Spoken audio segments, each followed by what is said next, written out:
জয় হিন্দ সাথী, welcome to my YouTube channel ABR আজিজৰ ব্লগ। মই আজি আছো সৰ্বগৰ কিছুমান আপোনালোকক ঠাই দেখাম। তো ব্লগ ভিডিঅ'টো আৰম্ভ কৰোঁ। বৰ্তমান আছো আমি সৰ্বক ৰেল ষ্টেচনত। ইয়াত চাওক সৰ্বক ৰেল ষ্টেচন, ইয়াতে মানে ৰেল ক্ৰচিং হয়। আৰু ইফালে যদি চাই আপোনালোকে ইয়াত চাওক ৰেল ষ্টেচন আহি আছে। মোৰ লগত কোন কোন আছে ইয়াত চাওক। মোৰ লগত আছে ইন্দ্ৰাদুল, ইয়াত আছে জাগিৰ, মানে গাৰ্লফ্ৰেণ্ডৰ লগত কথা পাতি আছে। জাগিৰ যে আছে গৈ আছে, মানে অলপ সময় আগতে গাড়ীৰ পৰা এইবিলাক ৰবাৰ খালী কৰিছে। মানে আমি ইয়াত কাম কৰিবলৈ আহিছোঁ সৰ্বগত। ইয়াত চাই আছে চিলভাৰ, মানে এইবিলাকত আমি চিলভাৰ কওঁ, আৰু আপোনালোকে সাধাৰণতে ক'বলৈ গ'লে ক'ব খুঁটি। এইবিলাক ৰেল লাইনত বিচৰা হয়। আৰু এই আছে আমাৰ ট্ৰেক্টৰৰ ড্ৰাইভাৰ, আমাৰ লগত ৰাতিপুৱা লৈ যায় ট্ৰেক্টৰত উঠাই কিনে। কথাটো এনেকুৱা ধৰণৰ যে মানুহৰ কাম আৰু পোচাক পাতি চাই কিনে আপোনালোকে ভাবিব নালাগে যে মানুহটো কেনেকুৱা। মানে মোৰ পোচাক পাতি চাই কিনে যেতিয়া মই কাম কৰিবলৈ আহিছিলোঁ এইখন ঠাইতে, মানে কেইজনমান ল'ৰা ছোৱালী আহিছিল ইয়াত, মানে ভাবিছে কি মই আৰু কি লিখা পঢ়া কৰা নাই বা একো কৰা নাই। পিছত মই কৈছোঁ A+B হোল স্কোৱাৰ কিমান ক'ব পাৰিবা নাই?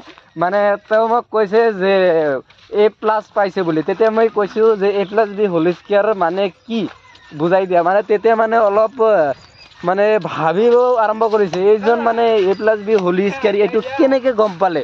মানে সেইটোৱে কৈছোঁ যে মানুহৰ পোচাক পাতি আৰু তাৰ কাম দেখি কিনে ভাবিব নালাগে যে তেওঁ কেনেকুৱা, কেতিয়াও এইটো ডিচাইড নকৰিব। যে আপোনালোকে দেখা পাইছে পাথৰবিলাক ৰখাই থোৱা আছে, মানে এইখন ঠাইৰে নতুন ৰেল লাইন হৈ আছে। ইয়াত চাওক এটা ৰেল লাইন আছে আৰু এটা ৰেল লাইন আমি বনাই আছোঁ। ইয়াত পাথৰবিলাক ইয়াত দিয়া হ'ব। কৈছোঁ যে প্ৰথমতে ভাবিছিল যে মই লিখা পঢ়া একেবাৰে নাজানো। মই কৈছিলোঁ যে তোমালোকে কোৱাচোন মই কিমানলৈকে লেখা পঢ়া কৰিছোঁ। ফাৰ্ষ্টত মোকে সুধিছিল যে কিমানলৈকে লিখা পঢ়া কৰিছা। মই কৈ আছোঁ আৰু কি লিখা পঢ়া কৰিম, লিখা ঘৰত জন্ম লৈছোঁ, 5 পাছ কৰিছোঁ, LP পাছ কৰিছোঁ। তেতিয়া মানে কৈছে নহয় তেনেহ'লে আপুনি কিবা লেখা পঢ়া কৰিছোঁ। পিছত মই কৈছোঁ যে কি পাছ কৰিছোঁ কোৱাচোন। পিছত কৈছে যে মেট্ৰিক পাছ কৰিছোঁ বুলি গম পাইছে। পিছত মই সঁচা কথাটো কৈ দিছোঁ যে হাই ছেকেণ্ডেৰী আচলতে পাছ কৰিছোঁ। তাৰপিছতে মোক কোৱা হৈছে যে তেনেহ'লে এইবিলাক কাম কিয় কৰি আছে ইয়াত, আপুনি ভাল লিখা পঢ়া কৰা বাদ দি ইয়াত কিয় কৰি আছে। মই তেতিয়া তাক মানে বুজাই দিছোঁ যে মানুহক কৰ্ম আৰু কাম দেখি কিনে কেতিয়াও ভাবিব নালাগে যে মানুহটো কেনেকুৱা। ইয়াত চাওক, ইয়াৰ পাথৰবিলাক চাওক ৰাস্তাত দি আছে। মানে এইখিনি ঠাইতে নতুন ৰেল বনোৱা হ'ব যে আপোনালোকক কৈছোঁ। চাওক ইয়াত মানে অলৰেডি পাথৰ পেলোৱা হৈছে আৰু ইয়াত হৈছে ৰেল লাইন। এইটোৰে বৰ্তমান সৰভোগৰ পৰা ডাইৰেক্ট বৰপেটা ৰোডত কানেকশ্যন আছে। সঘনাই ট্ৰেইন গৈয়ে থাকে আৰু এইটো আন এটা ৰেল লাইন বনোৱাৰ কাৰণে সাজু কৰা হয়।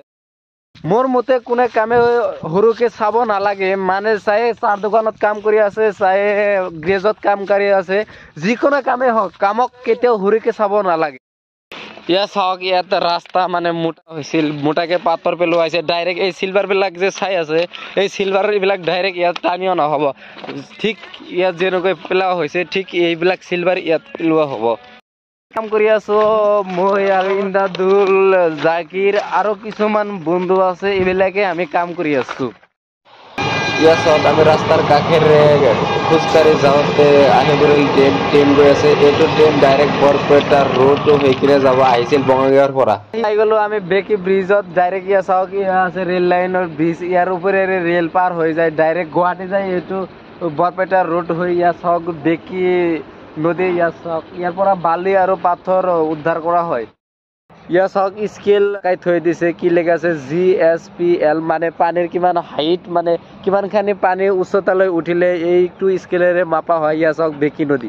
আমি আহোঁতে সন্ধিয়া হৈ গ'ল, কিন্তু সন্ধিয়া সময়ত এই বেকী পাৰত বহি থকাটো কিমান ভাল লাগে। বতাহ আহি আছে, ফিলিংছটো ৱাও। লাইটবিলাক যে দেখি আছে জ্বলি আছে, এইখন হয় মেজি। এইখন মেজিত বহুতো ইভেণ্ট হয়। এইখন মেজি অৱস্থিত হৈছে সৰভোগৰ বালুঘাটত। চাই আছে আপোনালোকে লাইট চাই আছে, মানে ৰাতি হৈ গৈছে। এতিয়া আমি ফুৰি আছোঁ। এইখন হৈছে বৰনগৰ কলেজ। বৰনগৰ কলেজৰ সন্মুখত আছোঁ আমি এতিয়া। এইটো ঠাইৰ পৰা আমি আৰম্ভ কৰিছিলোঁ প্ৰায় 4টা বজাত ভিডিঅ', কিন্তু ইয়াতে সমাপ্ত কৰিবলৈ ওলাইছোঁ। এতিয়া বাজে 9টা। মানে ইমানেই ফুৰিলোঁ যে মানে ঠেঙ ভৰিৰ মানে বিষ ওলাই গৈছে। তেওঁলোকে তোমাৰ মই লৈ গৈছিলোঁ, খং কৰি আছে। ইয়াত চাওক আমি সৰভোগ ডাইৰেক্ট ষ্টেচনত আছোঁ। আপোনালোকে ভিডিঅ'টো চাই কেনে পালে কমেণ্ট কৰি জনাই দিব। ইয়াত চাওক ইন্দ্ৰাদুল, মানে গৰম লাগিছে বোলে। আৰু মোৰ পিছফালে ইয়াত চাওক ষ্টেচনত ৰেল আহি আছে এতিয়া ডাইৰেক্ট। মানে আমি সৰভোগ যিটো মেইন ষ্টেচন আছে, ষ্টেচনৰ ওচৰতে আমি বৰ্তমান থাকোঁ। ইয়াত চাওক মোৰ পিছফালে ট্ৰেইন আহি আছে। মানে কথাটো এনেকুৱা ধৰণৰ হ'ল যে মাজে মাজে নিজকে ফুৰিব লাগে আচলতে ইমান অসমত বৈচিত্ৰ্যময় অলপ খোজকাঢ়িলে কি অসুবিধা তাৰ কাৰণে আমি ফুৰি আহিলোঁ বহু ঠাই প্ৰায় 10 কিলোমিটাৰ আমি ঘূৰিলোঁ আজি খোজকাঢ়ি কেনে এই জাগাটো আমি ভালকৈ উপভোগ কৰিলোঁ কেনেকুৱা ধৰণৰ আমাৰতো ঘৰ ইয়াত নহয় আমাৰ ঘৰ হৈছে কলগেটৰ ফালে তাৰ কাৰণে ইমান চালিয়া চাউকটি নাহিছে যদি মোৰ চেনেলটো এতিয়ালৈকে ছাবস্ক্ৰাইব কৰি থোৱা নাই তেনেহ'লে ছাবস্ক্ৰাইব কৰি ৰাখক লগ পাম আকৌ নতুন নেক্সট ভিডিঅ'ত